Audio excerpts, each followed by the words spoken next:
And what is going on with eating? So if you have one meal, and say this meal comprises 2,000 calories or whatever, and you have this meal at 6 p.m. and you fast for 24 hours until you eat again at 6 p.m.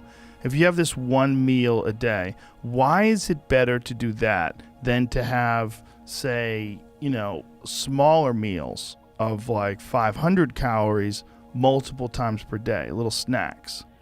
Well, because going back 6 million years back, we're in the trees and then in the savannah, our bodies were designed, or evolved to respond to adversity. And we've removed that from our lives because it feels good. But we need adversity to be resilient and to fight disease. So what I'm saying is that period of hunger, and it's not even hunger these days, I don't even feel it. I feel great if I don't eat. And it takes a few weeks. So anyone wants to start, give it some time, give it a couple of weeks. But what's happening in the body is you're turning on these adversity hormesis response genes. We call them longevity genes. And they make the body fight aging and diseases. And so by eating through the day, the traditional, you got to have breakfast, best meal of the day, blah, blah, blah.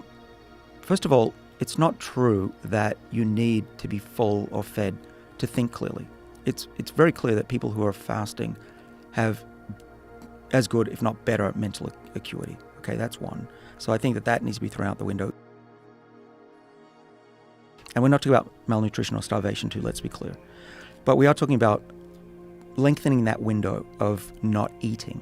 So if you always are satiated, fed, your body says, hey, I've just killed a mammoth. No problem. Don't need to worry about survival. I'm just going to go forth and multiply and screw my long-term survival. So this is all about long-term survival by making the body freak out that there's tough times. And that's running away, like running away from a cat, like the savannah, and being hungry. Or, there's molecular reasons that all this works, but, trust me, that the data is very clear that this is the way to go if you want to be healthy in your 80s and 90s.